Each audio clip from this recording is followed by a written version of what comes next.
I talked to my dad because part of me was like, I feel like it'd be kind of funny to like get him on there because he just like hates this kind of music and make him listen to it and like get his reaction to certain things, but then talk to him about like music he listened to because there was like, you know, rock and roll and stuff like that. I had this Converge mug that I'm drinking out of the other day, and I was like FaceTiming him because he just retired. And I was, he's like, "What's that mug?" And I was like, "Oh, it's an album cover." I was like, "It's a classic. It just turned 25 years old this year." And he's like, "Classic." He's like, "That's not classic." But what's crazy is I was thinking about like 2001 when that album came out, like 25 years from 2001 is like 1976 or something crazy like that. Like that's wild. So I had the exact same like Nirvana moment where, you know, my dad loves 70s rock and like he just raised me on like Steve Miller Band and just like that classic 70s rock. And when we used to listen to that, which was in like late 90s, early 2000s, that would have been 30 years. And now we're listening to music that's like 25 going on 30 years, you know? So it's the exact crazy. Same thing. It's so weird. Crazy. I know, it's so weird. We're getting old, man. Yeah. It's wild. All right, whether we're ready for it or not, we're kicking it off. Welcome, everybody, to Dads Who Mosh. This is Nate. I'm here with Jesse. Thank you guys for hanging out with us. It's always fun, man. This is like the highlight of my week. I'm excited about this every single week. So I know we've said it before, but it's like whether anyone else is excited or anyone else listens, we're excited to hang out with each other. Yeah, man, I totally agree. You know, we talk so much about like male friendship and close friends. And even though this weird, like our friendship is like public and posted online, it's a really cool time to just like talk about what's going on in our lives and what we got going on and share some, you know, sick new bands, like you said. For sure. But yeah, how's the week? You guys got a trip coming up. Oh, yeah, man. We are in total vacation countdown mode. And I'm so excited because this is one of those real vacations, you know, not one of those you got to go see family or you got to go do anything. It's like pure vacation. We're going on 7-day cruise from Long Beach down to Mexico. Couple days in Cabo, day in Ensenada, a couple days at sea. We're going with some good friends of ours from here in Oceanside that have kids our kids' age, so our kids have friends and stuff to do. We've got all the excursions. We've got the drink packages. We got the food packages. Well, I'm just ready, man. I'm ready. I told my boss, like, I'm not bringing a laptop. I'm not getting the Wi-Fi package. I'm bringing a book. I'm downloading as many hardcore songs as I can on my Spotify. And so I'm so ready, man. I'm really excited. I love it. Yeah, it's been a while. I mean, I don't remember the last time, like, even so, I said like a couple weeks ago we were at Disney, but even then, like, I still had my laptop. I had a day where it's like we had to go back to the hotel in the afternoon before we went back to the park, and I had to crank out a bunch of work stuff. I told everybody I was off and I wasn't, like, you know, but still, people are still calling, people are still texting, and I feel like now it's like that. But that was, I mean, aside from a few things, that was like the first time I took like a full week off of work, and I haven't done that like in a long time, and I feel like I'm still paying for it. It's like you take 5 days off. That's like, okay, cool. You have 5 days worth of work to add to this already, you know, short 5-day week or whatever. So, yeah, man, getting old sucks because it's so much work to get to that spot. You know, I'm transferring all this responsibility, both coworkers, and then also, you know, I help with my kids' hockey league, and so I'm making sure that the hockey league is all taken care of before I'm gone. I've mentioned school, and it's like my group projects, make sure everybody has access to everything. There's just all these little things. Like, is this taken care of? Is that taken care of? Because I really am trying to just disconnect. I'm going to try to disappear for a week, and we'll see. It's been a long time. But that Wi-Fi package is really expensive on a cruise ship. Is it? So. Is it? I'm sure. I'm sure that's where they get you, man. They're like, if you're going to eat all of our food and drink all of the stuff on the boat, you're going to have to pay for your Wi-Fi. Well, and that's they're just like preying on how addicted to like internet and social media. Exactly. Like, I have to have it. Exactly. Right. It's just like, how is everyone going to know you're on a cruise if you don't post about it? Oh, exactly. No, we so like when we went to Disney too, like, we got back and did have like a couple of days like after we got back, like at home, but we had some really good friends. So that's how we're visiting. So that's why I told everybody I'm gone for a full week. And I, let everybody know here's the people, here's like the managers you can get a hold of if you have any issues. I will still have my phone, but only for emergencies. So like I made it almost all the way through the week, but like Friday night, like I said, our friends are here. I was taking like my buddy and his son. We went to one of the spring training games for the Diamondbacks. Oh, yeah. And we're just sitting, like you just go get cheap tickets. You go sit in the field, kind of a thing, in the lawn. We're hanging out watching. I get a text message from one of my employees that just says, "Hey, can you call me?" And in my mind, I'm like, this is an emergency because I explicitly told you don't reach out to me unless it's an emergency. So it's like, "Hey, can you call me?" Oh, shoot. Like, what's breaking? I almost made it all the way through the week.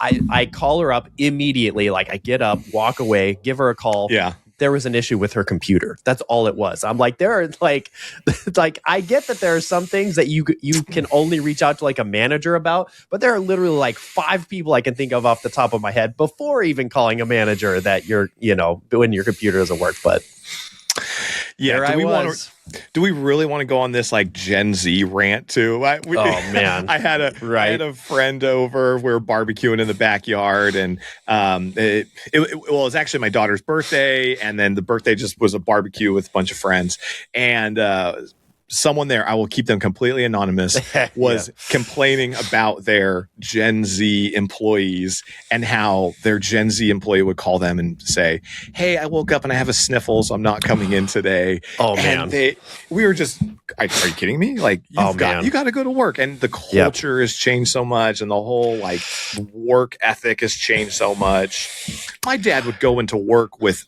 his foot in a cast, it just doesn't matter. So it's so different. Yeah, maybe. I do. I'm going to stop myself before I go on too much of a rant because we've got a lot of stuff to cover today. But yes, we'll put a pin in that because I've definitely got some thoughts, especially now that I've got like this whole team that works for me. Like some of them are millennials, some of them are like in their 60s. But then we've got some Gen Zers, or I've had some Gen Zers. I've got some really solid Gen Z employees, but I've had some in the past, man, that like my jaw would just hit the floor when I would, get some of the questions they asked. But I know. I really don't want to be that old guy that's just like, know what's wrong with this generation? I know. Well, my generation. Yeah, exactly. Yeah. But here we are. Here we are. Yeah, well, I wanted to, kind of, not to switch, to a more sober topic, and kill the vibe. But, this week, the big news in hardcore, and we'll kind of talk about this topic I think a little bit later too. We talked about just like dad stuff, but Bo Leuder's from the Hardlore podcast from the band Harm's Way passed away this last week, and it's just like the last couple of days. It's all like that's how you know what my who I follow on Instagram. Yeah, it's all these bands, all these band members, but even like comedians and stuff like that. All these people that have been impacted in some way, shape, or form by Bo's life. Just the music that he played, the podcast that he was a part of. And in the initial post that they posted, that like Harm's Way put, the Hardlore podcast, they mentioned, the suicide hotline number. And so obviously, that, there's something there with, his cause of death and stuff like that. And I don't want to speculate too much, but it just, I don't know. That stuff like hits me. And I think, it has a big impact on you, especially us as dads. We talk a lot about mental health and stuff like that. That's obviously brought that back to the forefront with a lot of these bands and a lot of people that knew Bo or listened to Harm's Way or listened to the Hardlore podcast. And, I haven't really shared this much on this podcast, I don't think, but honestly, like really where the seeds for the Dads Who Mosh podcast were first sown was I had a really good friend of mine that took his own life a number of years ago. And what has like always haunted me, because he was a dad, he had 2 young boys. I mean, just like me, his kids are a bit younger than mine are, but had a wife, had a couple of kids, and I met him when we lived, his name was Kyle. I met him when we lived in Hawaii, and then like we just automatically connected over music. Like this guy I was from Montana, he was from Pennsylvania, totally different families, totally different backgrounds, and we just connected over music. And that was like a lifelong connection. Like we were talking about last week. Did we just become best friends? Yep. And we did. It was like that instant connection over music. And so, we both lived in Hawaii at the same time for a while. Then we both moved away. He got married, started his family.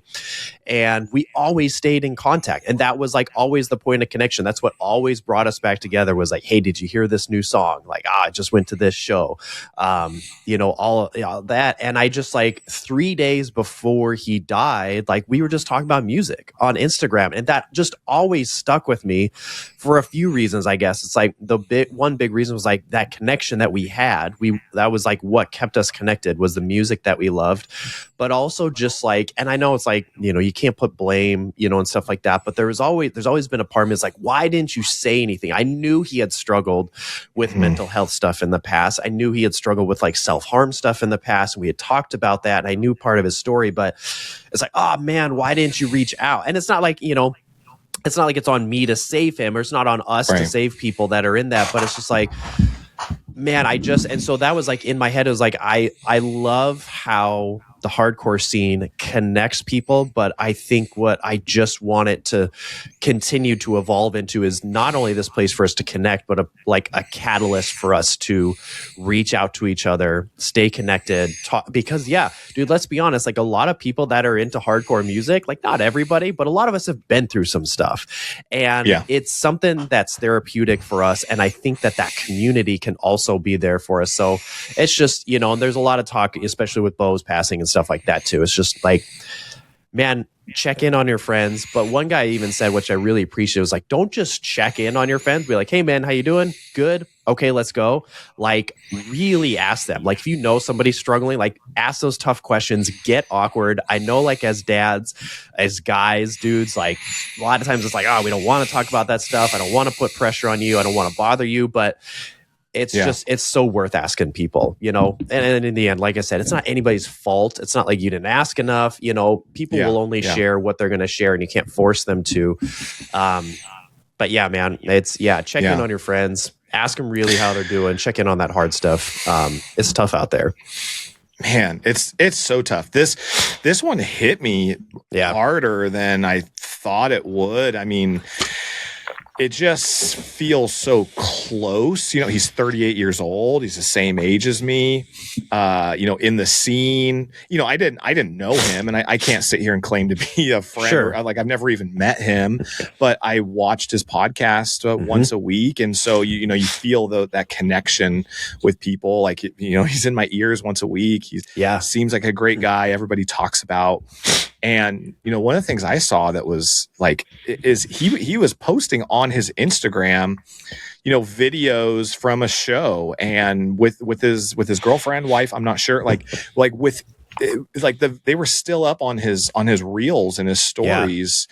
And so it's just so tragic. And it's just, the whole scene, like if you pull up our Instagram, our Dads Who Mosh Instagram, and you just scroll through, it's every band, lead singer, members, pictures with him, stories of him, and it just rippled through the whole community. It's tough, and it feels heavy, and like to your point, so much of this scene is songs about struggling mentally, and so it's so needed. And so it is good. It's good that it's being talked about, and has come up as a discussion. So it's hard. It feels just so close to home, and to it ripples throughout the whole community. It's just tough. It's hard to even talk about, or like, what do you say? Yeah, no, you're totally right. I agree. This one, felt heavy. I mean, obviously, like, musicians, this is not unfortunately, it's not an uncommon thing, especially with the musicians and people who are artistic and are really struggling with stuff and trying to find, that connection and that relief through music and art and things like that.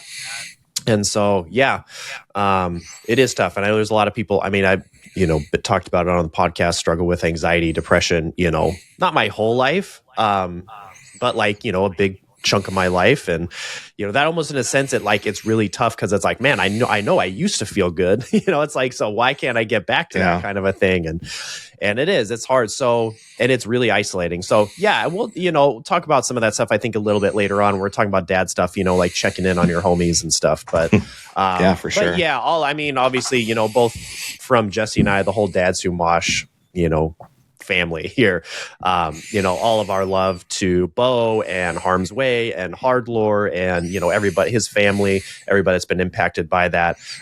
If you need help, if you need somebody to talk to, I know it would thrill both Jesse and I. Be like, hey, heard your podcast, just want to, I'm going through this, whatever, reach out to somebody. Yeah, because this stuff's tough. So for sure. Yeah. Well, anyways, hey, we'll keep it rolling too, man. We're going to keep talking about, we'll keep talking about mental health. We'll keep talking about music. As far as music goes, the band that I picked this week for bands that everybody should know, and maybe you already do, this is a band called Kruelty. Kruelty with a K. All right. So like corn with a K, Kruelty with a K. This is a band from Tokyo. They have been around for a little while. They had an EP that came out in 2019, and then they had another one that came out in 2024. I guess they played Sound and Fury last year, 2025. Do you remember seeing them? I just saw pictures on their Instagram. I had no idea that they played last year. Yeah. They're on the poster that's right above my desk, and I see it every day. I've seen the name, but I can't say that I've spent a lot of time listening to them. Yeah. And I didn't really either. I checked them out because I got tickets to go see Peeling Flesh, Missing Link, and Bayway. This month, I think. It's at the end of this month, April. But then Kruelty was the only band on the ticket that I hadn't heard of. So I went and checked them out. Super cool, man. Like deathcore, slamcore from Tokyo, super fast. I mean, all kinds of, pit parts, really metally, a lot of blast beats that just go for days. If you're fans of bands like Gates to Hell, Fuming Mouth, Ingrown is like another one of those bands, Ingrown from Idaho, that's gaining a lot of popularity. Kruelty kind of sounds like that, kind of in that vein. So they're really heavy, like I said, kind of more like slamcore from Tokyo. So yeah, go check out Kruelty this week if you guys get a chance, for sure. Cool. I dig it. Yeah, I'll give him another go. Yeah. All right. So my band that I picked this week, bro, this is one of those bands that nobody suggested it to me. This was just the pure, like, organic algorithm gods giving me this one up on a silver platter. Worked. Amazing. Yeah. I found these guys, and they're a band called Knuckle Sandwich. Have you ever heard of them? No, I haven't. I don't think so. They are just pure nasty beatdown. They make you want to run through a wall. They make you want to punch someone in the face. It actually goes along with our conversation. We're going to talk about like crowd killing, because I was thinking about this crowd kill. I don't want to jump to it, but this band, let me just talk about Knuckle Sandwich first. Yeah. They're Inland Empire hardcore. If you're not familiar, not from Southern California, Inland Empire is like rough blue collar area. It's LA, but it's inland LA. It's the working people of LA. It's an area you don't want to run out of gas at night when you're driving through. That's also like where Big Ass Truck is from. Suicide Silence is from the Inland Empire. There's this band Smoke 909, and so they're hardcore, they're beat down, and there's a little bit of slam in there, so they throw in some pig squeals. It's just heavy, nasty Inland Empire style. If I was invited to go to a show, I don't know if I would go. Like, this is scary, you know? Yeah. And I started following them on Instagram, and all their shows are like backyard, just barrio beat down. They have some songs in Spanish. Awesome. It's awesome. They have this. They have this great. It sounds like Tsunami, Out of Pocket, just pure beat down. And so I already kind of spoiled this already. But as I was listening to this, and we've been talking a lot about push moshing versus hardcore dancing. Yeah. And one of the topics that came up in that conversation was, well, what about crowd killing? And everyone's asking us, what's your take on crowd killing? Yeah. And so I think that like everybody kind of comes to this consensus, like, okay, if you want to swing and dance and ninja chop, whatever, that's one way to express yourself. Yeah. If you just want to circle pit and run in circles, that's another way. And when people really break it down, they both sound kind of cheesy, right? It's like, yeah, really like when you get down to it, but it's really like that self-expression. Yeah. And so there was really good discourse on one of those posts that we put out. Yeah. And I thought it was so interesting because me and you, I think, both lean towards the side of hardcore dancing. That's kind of what I think of moshing. Everyone kind of takes their turn and backs off and then, goes in. Everyone's kind of protecting themselves from like a stray hand. No one's trying to just hit somebody, but it happens. And we, both me and you kind of like maybe tease about the push moshing, but I really liked the take that someone had is, hey, it's however you express yourself. It's kind of like, as long as everyone is on board and, again, it's that community coming together and just enjoying the music and looking out for each other. And, really just, a form of expression where nobody is judging you. And I think that's so important, talk about this whole dad community and all this stuff that we go through. It's like, let me just go out and get some of this energy out. Yeah, so for sure. No, and I really did, and I think I was kind of had a gut check. I was like, I think I probably come off as a bit of an elitist sometimes, and I need to check myself a little bit. And everybody probably has that every once in a while. But yeah, I loved the feedback that we had on that clip. And that, became one of our biggest clip because obviously everybody's got an opinion about this, which I love. But yeah, like you said, the majority of the opinions were like, most shows I go to, people do both, and it's like, whatever, do. And I did really appreciate the input that, push moshing is collective. Hardcore dancing is a little bit more individualistic. And I'm like, okay, I understand that, everybody gets together and wants to push together. Awesome. It's like, obviously I have, one form that I prefer over the other. But yeah, someone was like, most shows, people can do both. And I was kind of like, yeah, sometimes, but I think there's definitely some shows where, and we talked about it last week, there's definitely some shows where if you try to do like hardcore dancing, everyone's like, what are you doing? Whereas, I don't think you can go to a Godsmack show and like two-step. But okay. Yeah, here was my other complaint about that. So, we went to Warped Tour and we were watching someone that's very kind of like modern metalcore, and they're like, we're gonna do a circle pit, and we're like, okay, whatever, and like. And then they were like, but we want the circle pit to like go all the way around the sound booth. And it just became the most like stage cheesy thing. Yeah. And at the end of it, everyone's just like going for like a jog in unison, Yeah. We're not really dancing here. It just has nothing to do with the music. And everyone's filming like, oh, the world's biggest circle pit. It was cheesy. I didn't like it. Yeah, for sure. Well, and, the thing about crowd killing too, I was like, at least that's the thing that unites us is most people don't like crowd killing. And I mean, it's like, I get it. And there's like a certain level of like crowd killing, that I'm okay with. Every once in a while I'm that guy too. If it seems like the pit is a little bit dead, I'll kind of like bounce off, back and forth off the edge of the pit to kind of try to get people going a little bit. And I know like back in the day, I've been listening to like a lot of different podcasts, just like history, especially of like East Coast hardcore, because I've just been hooked on East Coast, like New York, New Jersey, Baltimore hardcore lately, man. It's like I've been so hooked on it. Boston hardcore. And, back in the day, there were like, it was these shows were pretty violent. Doesn't necessarily mean that was good, and that's the way that it should be. I do really appreciate the fact that like it's evolved to this thing now where It looks violent.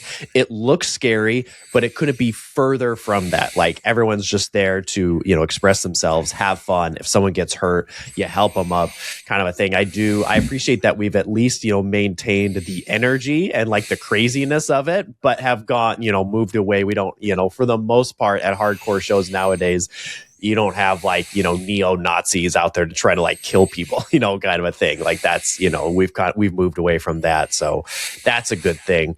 But all right, let me give my hot take on crowd killing. Yeah. I've had a while to think about this. And after listening to Knuckle Sandwich, I have a new perspective. I'm not saying it's always okay. But if you go listen to like Tsunami, Knuckle Sandwich, Pain of Truth, Missing Link, like hardcore dancing doesn't quite fit that energy. Circle Pit definitely doesn't fit that energy. There is something that runs through you that just makes you want to punch someone in the face. I'm serious. And it's like, I feel like in the right venue, in the right setting, if you have the right, like everybody kind of knows what to expect. And I'm not advocating for just running up and punching someone in the face, but there is some like aggression, violent, especially if you're getting in the center of the pit and there's like an expectation or understanding. My other hot take with this is there's a lot of people who like stand on the edge of the pit and then are mad that they catch a stray. It's like, you gotta understand, you gotta know. Or don't be on the edge of the pit. There's a lot of posers on the edge of the pit. And I'm not trying to be hard. I'm not trying to sound cool.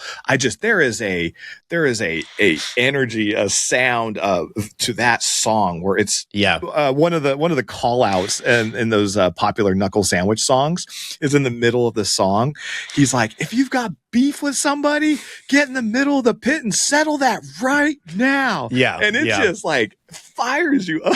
It's a great I love it. pit call. And and Tsunami too. Like there's stuff so like I just want to go fight a police officer right now.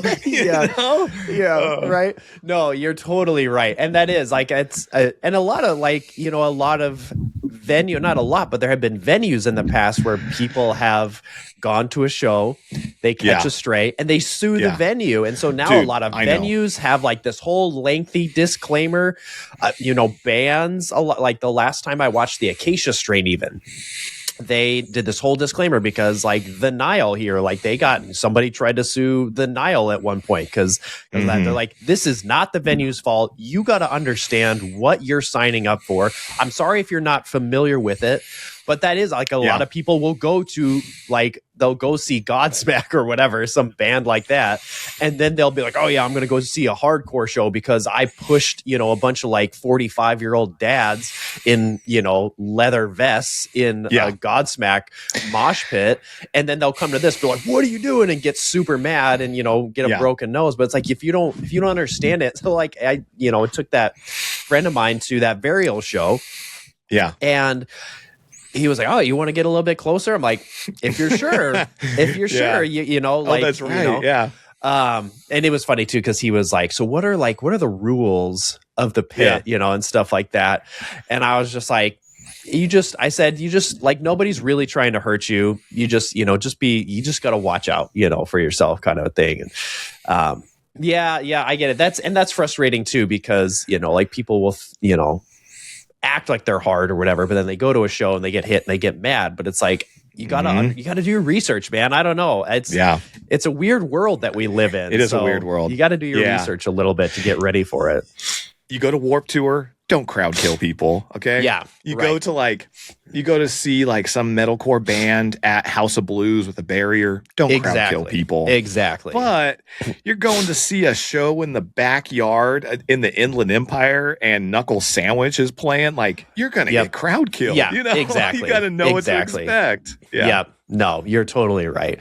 And sometimes, yeah, talking about like letting out pent up aggression. Sometimes it is. Sometimes it feels good when you've got people that are on the edge. Yeah. Or like some bands, like I'm okay being up front, but then there's some people that it's just like they want to be up front so that they don't want to grab the mic, they don't want to stage dive, they just want to record the entire time. And man, there is something about going along. Maybe they should catch a stray. That's what I'm saying. That's what I'm saying. Throwing fisticuffs over their heads. It's like, oh, sorry, I hit your phone. Yes. All right. Perfect. We've come full circle. You're on my side now. Crowd killing is okay. Listen to that, kids. Crowd killing is okay. Any show, anytime, any venue. Yeah. Yeah. So the next time you go see, Newfound Glory. Sleep Token. Sleep Token for sure. That should be a new movement. That should be like hashtag crowd kill at Sleep Token. Like people need to go out and crowd kill at these shows. That's a great idea. I'm thinking, I know we put a lot of stuff in this episode too. I had this whole section about, how we got into hardcore and stuff like that. Maybe we can always save that for another day too. Yeah, let's do it. Because we got hardcore news to still do. We've got a bunch of new albums and EPs and stuff like that. In hardcore news, speaking of being old, Norma Jean announced that their album Redeemer is hitting its 20th anniversary, which is just like, this is the third album by Norma Jean now that's at a 20th anniversary. So they got stuff that's crazy. Even older. I really liked this album when it came out. I remember I had a shirt that, said, let's break out the shotguns, we're going to town. It was a little bit different. And there were some songs on here where they kind of, they were evolving. Norma Jean was. And I think this album to me really seemed like kind of like a transitionary album. It was kind of like, it was the first one that was a bit more cleaned up and edited and produced than obviously like Bless the Martyr and Kiss the Child, but even like, oh God, the Aftermath was still very raw. They did a lot of songs in like one take kind of a thing. This was the first one, it seemed like, where they really, polished it up, but it was okay. And I think like for a while I was kind of a purist of like, no, that's stupid. But I kind of, obviously learned to appreciate production value, and they kind of changed their sound a little bit. That's kind of like when Corey, I think, did a lot more of like the singing than he did in like the previous album that he was there with. But there are definitely some bangers, and the album artwork, like speaking of album artwork, like the album artwork for Redeemer was just awesome. But yeah, that one is 20 years old this year. It's crazy. It's so crazy. Seeing those albums hit 20 years is such a, you're like, no, there's no way. There's like some albums you remember like, but that one, 20 years, no, there's no way time went by that fast. Crazy. Yeah, it is. And that one, like I listened to that one in, let's see, it's 2026 now. So yeah, I listened to that one in college, and it's like some albums like, oh yeah, I was in high school stuff, but now it's like college, was 20 years ago now. And so yeah, it's crazy. Yeah. In other news, we've been talking, it's actually not on our list here, but we've been talking about Turnstiles and the drama going on there. Yes. And then even this morning, there's been more stuff. Oh. So you saw that their guitarist that was kicked out. Yep. He tried to run over the lead singer's dad. Wild. And he got arrested for attempted murder. It's crazy. It's like the fall off is so seriously. It happens so quickly, it feels like. I know. Well, and this was the same guy like a couple weeks ago. We talked about, that band, the Self-Evident Truth, the Set, S-E-T. Yeah. He was with them, too. Yes. And then he was the one that was like, don't listen to their album, or whatever. And yeah, crazy. So much drama. Well, and so then Turnstiles as a band released a statement. Okay. And that was kind of the new, they said, yes, this happened. They also said this isn't the first time. It's just the first time that he like actually hit his dad with the car. And they said, yes, in 2002. So that, it's what, 4 years ago is when they kicked him out. And they said they kicked him out because he was being weird and aggressive and back then. So it's just crazy. Like, I don't know. We've been talking a lot about this, the drama in Baltimore, but it continues. Dude, I mean, if he's curious, I'm pretty sure like Tim from As I Lay Dying is always looking for band members. So I mean, we talked about that last week. They're killing it in Russia, right? That's right. Yeah, he'll play shows in Russia, and people. I'm sure he'll turn a blind eye to some of that, family aggression that you've got. That's right. Wild. Some of these here too, Guilt Trip, Balmora. We've got some of this stuff in like the new albums new albums announced. We can maybe talk a little bit about more later, but then the other announcement this week, this one I'm super excited about. There's a new band called Kill Chain that is kind of like a quote unquote super group, bringing people together from bands like A Morning Star, Bayonet Dismemberment. The really familiar one there is Andrew, the vocalist from Comeback Kid. I don't know if I guess maybe he's doing vocals. I don't know if he's doing vocals for the band, but I'm super excited. I know I've listened to A Morning Star. I'm not familiar with Bayonet Dismemberment. I'm gonna have to check them out, but Comeback Kid obviously. Super excited about those guys.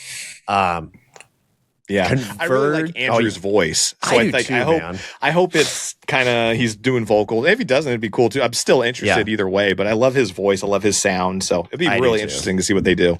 Yeah, and it sounds like they said it's going to be like a hardcore band. And it's, obviously Comeback Kid, when they say hardcore, they mean hardcore. They don't mean metalcore or anything like that. They, they mean hardcore. So excited about that. Converge is just like blessing us with 2 brand new albums this year. So they just announced. I wanted to ask you about that. Did you you're the Converge fan here? Did you know anything about that? Was there any rumors, whispers? They're just dropping 2 albums in 1 year. So obviously Love Is Not Enough came out like a month ago, or I guess it came out in January. I guess when they announced Hum of Hurt is the name of the new album. I guess when they announced it, I was reading an article where Jacob Bannon, the vocalist, was talking with somebody about the fact that they went into the studio and it had a bunch of stuff that they recorded that wasn't all on Love Is Not Enough. And so that's, obviously where that came from. But I love it. I love it because it's been a while. I don't remember what year I know they did that Blood Moon one with Chelsea Wolfe, but it's been a while since they've come out with just like a Converge album, and now we get 2. So I'm super stoked about it. Yeah, crazy. There was one that like was changing every day. I was updating this document every day. So you would put that Balmora teased new material on their socials, which was really exciting. And then the very next day on Spotify, they had a new single out. And there's also a Holder is on that track with them, which is super exciting because we've been talking about Holder and that new genre, that new revival core that we've been talking about. And then a couple days after that, they actually did the whole pre-save thing on Spotify, which shows, it's a full album coming out. They've got artwork for it. You can pre-order stuff. They've got new merch coming out. And I was excited because they have some other really cool collabs that I Promise the World. I don't know if you've gotten into them, but they're like this new post-hardcore band. Really fun, really cool. So I don't know. It seems like they're pairing up with those new young revival core bands that we keep talking about every week.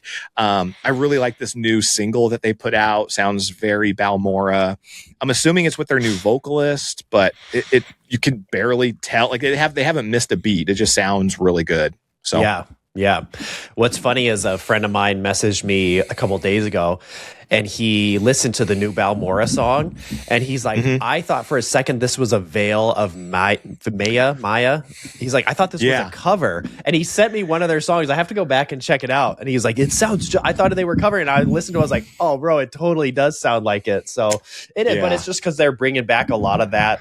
And one thing that he brought up that I thought was a really good point is, bands like Veil of Maya, they were popular, but it's like they kind of got swallowed up in their day and age. I know they have like a lot of followers, but they kind of got swallowed up by like what metalcore was transforming into. So it's like if you looked at like, Kill Switch Engage concert compared to like Veil of Maya, it's gonna be night and day. Kill Switch Engage is gonna be bigger because they kind of like were leading that train of like what metalcore was turning into, and Veil of Maya just wasn't that. They didn't fit that mold. But now what I love is bands like that and bands like On Broken Wings and stuff like that, like they're getting more and more popular now because of this revival core. And I think that's really cool to see some of these bands get their flowers now because these kids are like discovering, what metalcore used to sound like. They're reviving it. They're reviving the true metalcore sound. Yeah. I was going to send you this post I saw. I should still send it if I can find it. They were doing one of those like brackets, March Madness of metalcore bands. Yeah. Awesome. I was so annoyed. The metalcore bands that they picked. It was Sleep Token. It was Parkway Drive.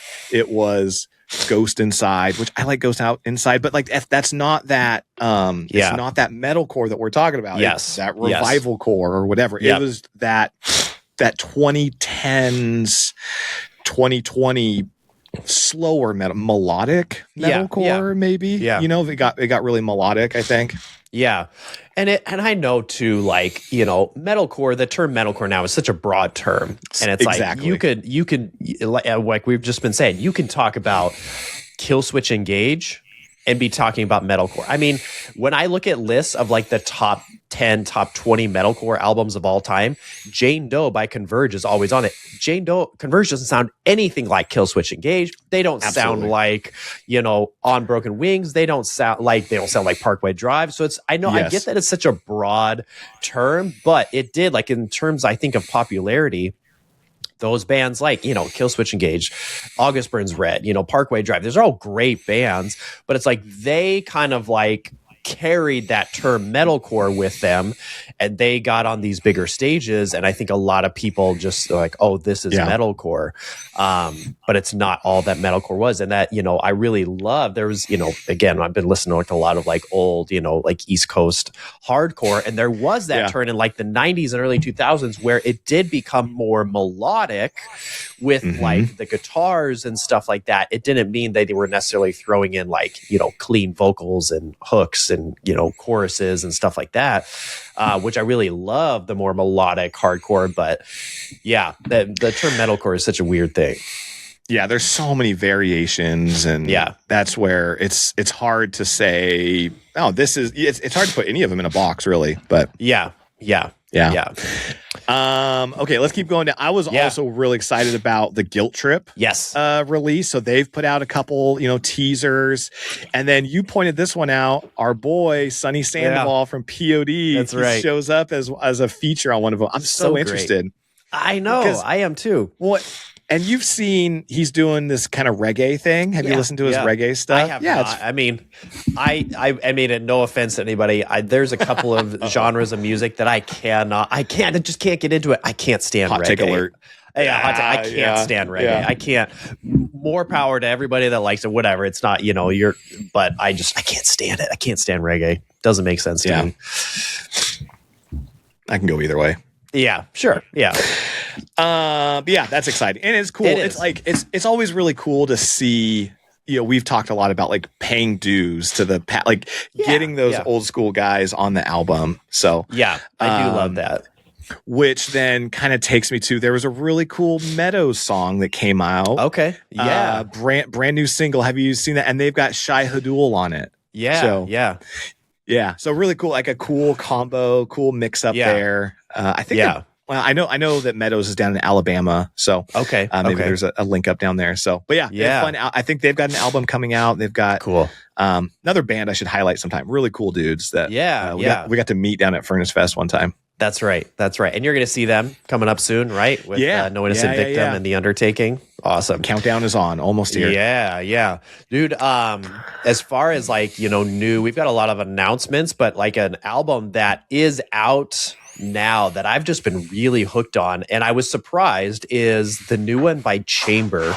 It's called This Is Goodbye. Have you listened to these guys at all much? I don't think so, no. So I confuse them a lot because I'm old, but it's like I confuse them a lot for whatever reason with Sanction, like a lot, because like they both have albums that are like green on the cover and it kind of looks similar. They don't sound the same though, at least and this is what surprised me, excuse me, is like up until this point, Chamber, like their stuff was okay to me. Like it just wasn't, it seemed a bit more cookie cutter metalcore. It just, it's like, okay, you like, I don't know, like if it kind of sounded like Counterparts, it kind of sounded like, you could probably name the influences, never really stood out to me. This new album, This Is Goodbye, is awesome. It is so good. They've really nailed their sound now. I mean, the guitars, like I put here that it's for fans of Tony Danza Tap Dance Extravaganza. The other albums, no, doesn't sound anything like it, but they've just got like that wild spastic guitars. They've got that cool sound that so it's got like the wild guitars. What I love with like them, Alpha Wolf, Orthodox, they do this cool, they got really cool guitar tones, and it's almost like sounds like you're record scratching, or like they've like that weird, like high squeals that they do. I don't know. I mean, I'm sure people know what I'm talking about. So just super cool, heavy breakdowns. The lyrics are just really cool.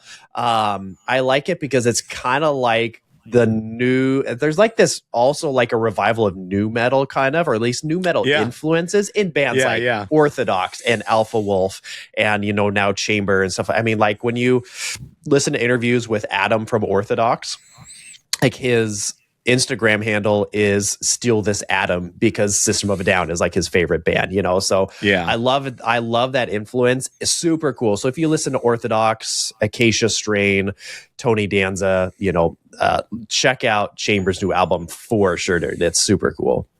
Sweet. Yeah, I'll check it out. When you said that you got those bands mixed up, it reminded me of this Reddit thread I saw one time, and it was an entire Reddit thread saying, what are two bands that you often confuse? And I can relate to that so much, because I'm trying to think like off the top of my head, but there's every now and then there's like, oh yeah, I like this band. Or like, wait, no, I don't. Like you just get them mixed up, or you think of like, oh, that's the one with like the female lead singer. Like, oh no, that's the other one. It's just like the names are close, or like you associate the cover of the album or the color of the album. Yeah, totally. There was a whole thread. It was hilarious. Just a bunch of old guys, funny. Probably.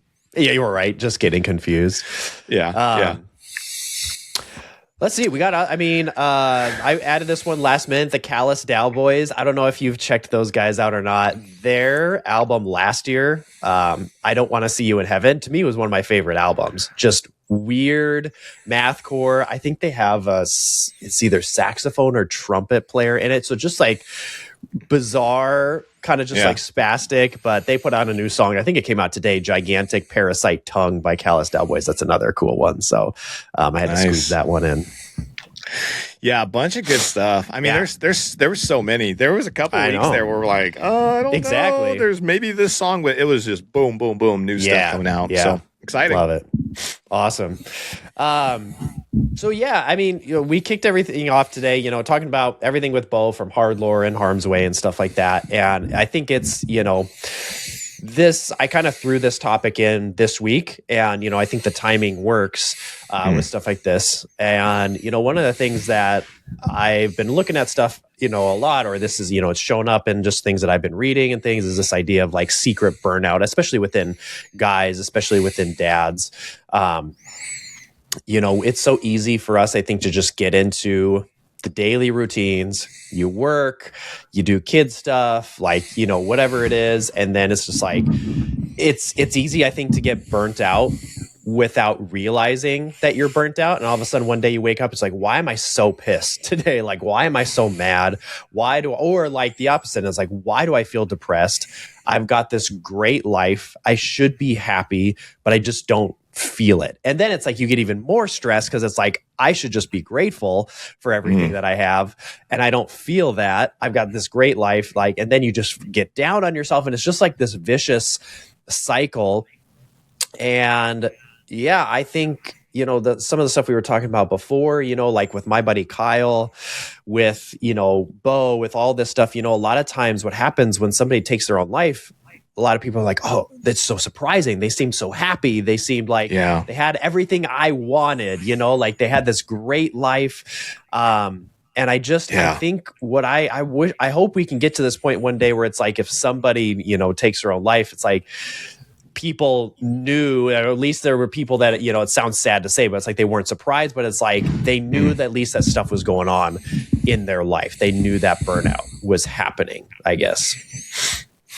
Yeah. I guess, you know, my question for you, well, so I was talking with Madison about this. I was telling her about this, you know, what happened and seeing it and just talking through like the feelings of like, it feels so hits close to home and kind of what we were talking about. And, you know, she had some postpartum struggles with one of our kids. And so she was kind of explaining, saying, you know, being the person on that side, it feels so isolating. And like, if you haven't gone through that type of depression and lows, it can sound like crazy, right? I just don't understand. Like, okay, for me on my side, it's hard for me to look at that. I'm like, how could you ever get to that point, having not experienced it myself?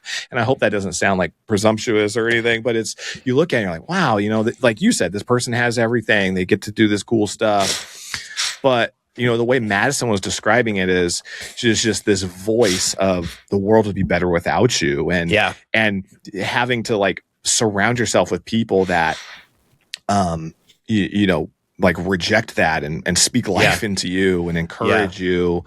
And so my question for you would be, how do we identify that in our friends? Is it more of a check on all your friends all the time just to make sure? Is it have a rotation of, or are there signs? You know, we mentioned with like Bo specifically, he was posting on Instagram.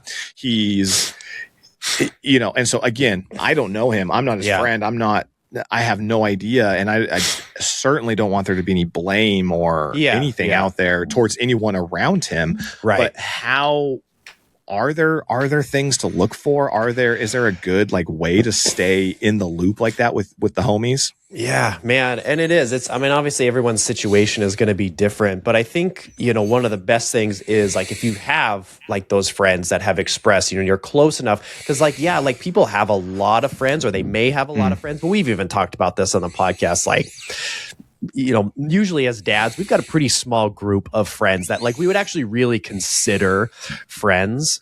And so, I think sometimes I think if you're close enough to somebody, you can usually tell if something's off. I think what happens a lot of times though, is like, maybe you've got a group of like 3 or 4 friends. One guy seems off. And as soon as he leaves, the other 3, you know, 2 or 3 guys are like, man, he seems really off. Like, hope everything's okay. And I think kind of switching that mentality to like, hey, this seems off. Like, I'm going to be intentional about asking about it. And sometimes that's weird. Like, I've had guys in the past that have asked me like, hey man, like everything okay? And I'm like, yeah, it's fine. Like, you know, everything is fine. And it's like, it's a little weird because it's like, oh, you just misunderstood because I was mad or whatever. But at the same time, like, I'm always grateful that they at least asked, you know? And I think, as dads, like, we just don't want to burden anybody with it. It's like, if we get one chance to go hang out with, you know, with the guys and go to a show, I don't want to kill the vibes necessarily. But and I think like when you're close enough to somebody, like you can kind of tell, you can see in the mannerisms, you know, stuff doesn't seem as exciting to them anymore. You know, they just like quick, easy answers on certain things, you know, people get short or, you know, I don't know. But then it's like, it's still hard. Like, you make people hide stuff a lot too. And so I think it's like, maybe instead of trying to identify and being like always on the lookout for like, okay, everything's fine until this happens, I think just getting in that regular rhythm of like, not just asking people how work's going, not just asking people how like, you know, their fantasy football team is doing, but just like, hey man, like, how are you doing? Like, how are things with your marriage? How are things with the kids? Like, what's going really well? What's not going really well? What's going real, you know, what's a struggle? And I think just letting people be honest about it. So I think just, reframing like the intentionality when we're hanging out together as guys and as dads, I think that's kind of it. I think instead of trying to, you know, figure out like, okay, what are the red flags, just getting more of like, you know, the groove of just really asking some of those, I guess, deeper level questions with guys. But again, you can't, you know, there's no guarantee either. Like, you know, I would, you know, with my friend Kyle, you know, it's like we're talking about stuff, and I think you have support, but you know, sometimes people just, I don't know, they're only going to be as honest as, you know, they choose to be, I guess. Yeah, I do think we've come a long way culturally. You know, I couldn't imagine my dad going to his buddies and being like, you know, like talking through things, and not for my dad to like catch any strays here, but you know, then there's me who that's not my first. I really liked what you said about don't want to burden your friends, because I feel that, you know, we already talk about how rare it is to get time out with the guys, go to a show, go out to a baseball game, whatever it is. And then everyone's there having a good time. And it's like, oh, like, hey, by the way, like I'm having like self-harm thoughts and like really don't like myself right now. You know, that's the last thing I want to do, but that's the thing that we need to do. Yeah. So maybe even just thinking through it live, it's maybe there's without killing the vibe, there's like other ways to do that and have those conversations.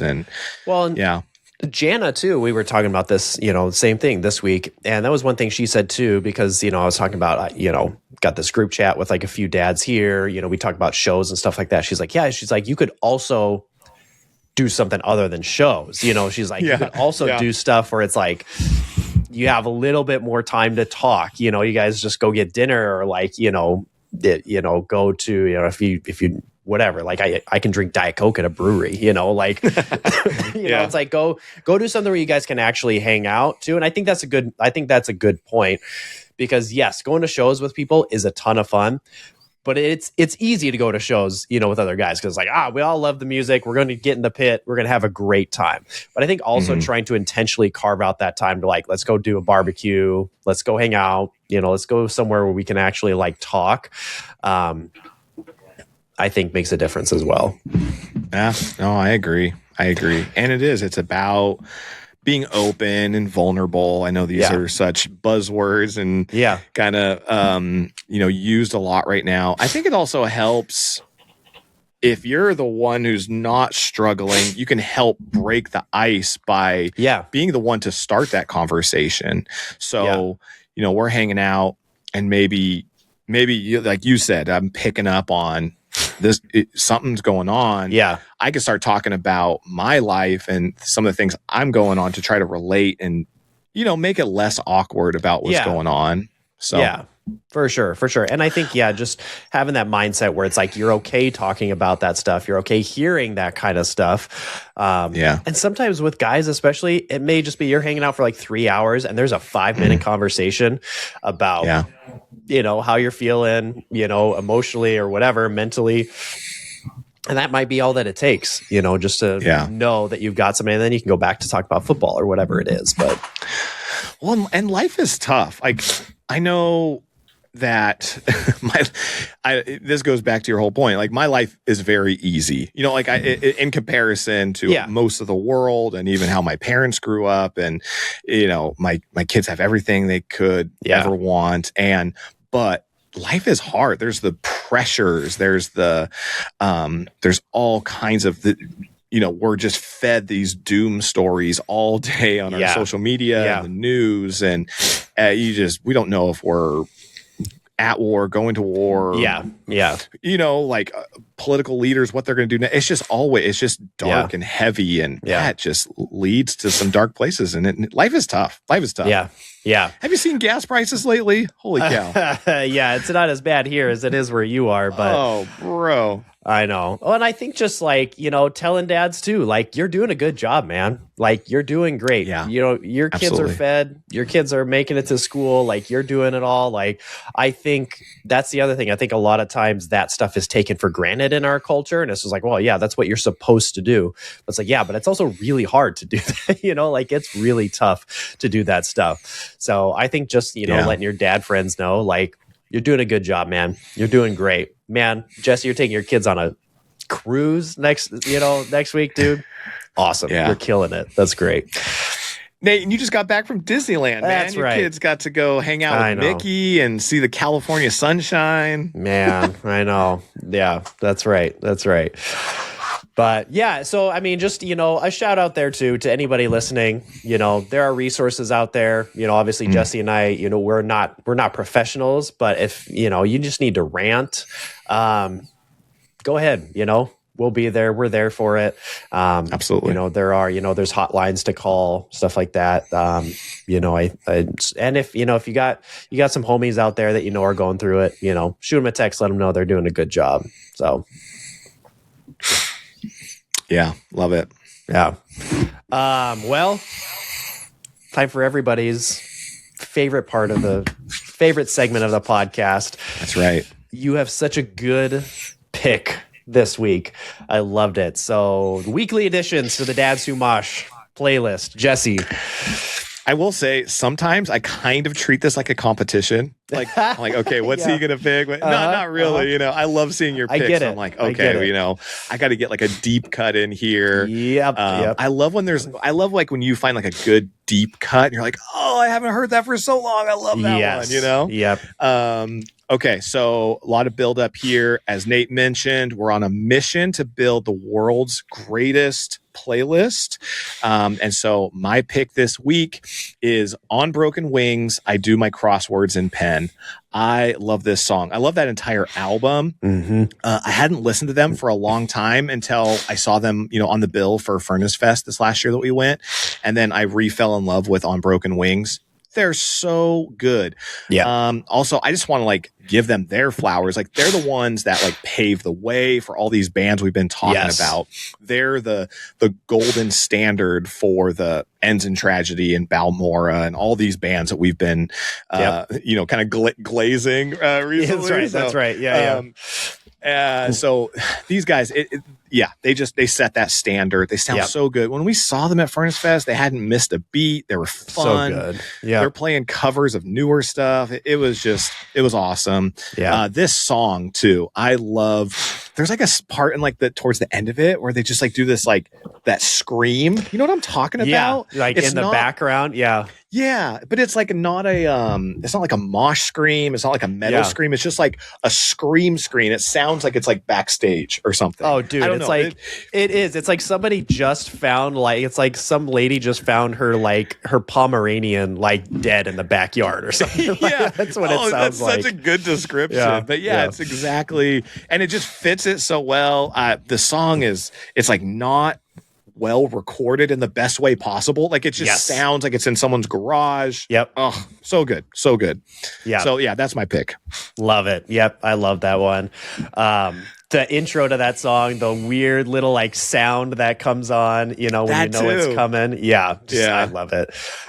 This one, I was on my way back from the gym the other day, and this song came on, and I just I can't not dance. And it's not hardcore dance when this song comes on. This is I'm throwing it back. This song is so good.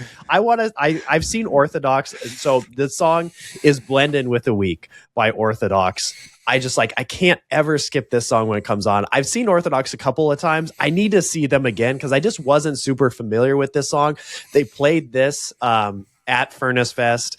They had Blade from No Cure do the guest part on this song. Matt McDougall from Boundaries does, the guest vocals on the album, but it's just like the groove to this song is just so cool, man. Especially for like a metalcore song. It's just like so dance party. I mean, it's just like, it's so fun.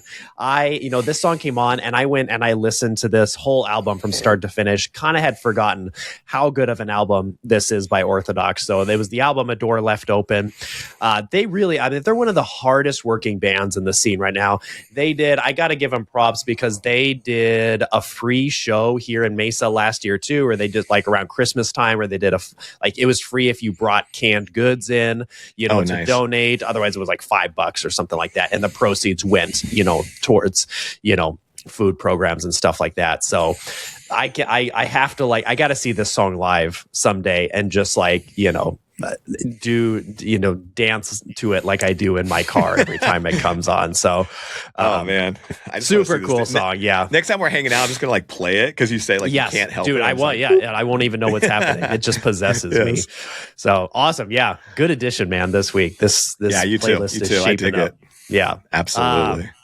And upcoming shows, I've got one on Wednesday. Like I said, last episode I did break down. I got my ticket to go see Drain, No Pressure, Haywire, and Secret World. I've been listening to a little more Secret World recently too. I definitely, I'm into those guys. But what sold me is I've been watching footage from this tour, and they've played a lot of venues that have barriers, more actually than don't. They make a big deal of announcing when they're at a show that doesn't have a barrier. But the barrier has not stopped. Drain has not stopped Haywire at any of these shows. So I'm just excited to go have a good time, man. Drain is just so fun. Like, just so like fun. The nicest dudes, best live shows. So fun. Same with Haywire. Haywire is so fun to see live. So I'm excited for that one on Wednesday for sure. So that's at the Marquee Theater in Tempe, Arizona.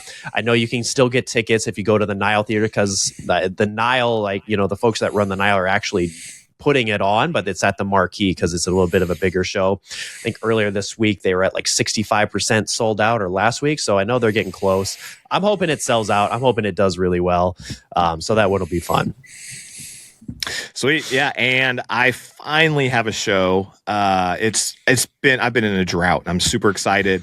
This will be the day after I get off of a cruise ship. Nice. So shout out Undertaking. I got the email. They peer pressured me into this. Their lead singer, Austin, kind of went on a rant about how important it is to pre-buy tickets to shows and how people do that for like the big festivals and things they think are going to sell out, but for the small little local shows they're like, I'll just buy them at the door. So shout out Undertaking, go get your tickets, get them early, go support these guys. I got tickets for $15. No fees. It's one of those things like, go buy a couple tickets even if you don't use them, $15, support local bands. Also, there are some bands traveling for this one, and so those bands want to know that they've sold some tickets before they come out here. Go buy some merch. I love going to local shows, local venues. Every time I do it, I want to do more of that and less of like massive festivals, So awesome. Yeah. But and if you're in the Southern California area, come join me. Marco's going to be there. Marco's kids might be there. I might bring my kids. Okay. But I'm going to have spent a week with them on a cruise ship. So like, I don't want to bring them. Right. I'm like planning ahead. I already know that like the day after, the last thing I'm like, hey, come to this show with me. So. For sure. I thought about, I did ask my oldest if he wanted to come to this show with me, the Drain one. And he's like, nah, he's not really. So it would be just for him to experience it. Oh, totally. Absolutely. But awesome. All right. Well, hey, thanks everybody. Thanks for checking it out. Thanks for hanging with us as always. Thanks for, hitting us up on social media. I feel like we're at this point too. I was just thinking last week, it's everybody does it, but I feel like we got to put the plug out there. Like, rate, review, follow us on Instagram at Dads Who Mosh. We've got the Dads Who Mosh YouTube channel. We've got obviously the podcast is out, Apple Podcasts, Spotify. Like it, rate and review, follow us on all of that. It does help a ton. And Jesse and I were talking about this before. It's just cool to see, be able to interact with some of these dads too. That's what it's all about. Just to continue to connect with people, talk about the music we love, support each other, and all of that. So we'll catch you guys next time. You guys. Yeah. Call a friend, text a friend, reach out to your homies, see how they're doing, make sure everything's okay. Yeah. Awesome. Love it. All right. Thanks, guys. All right. Peace.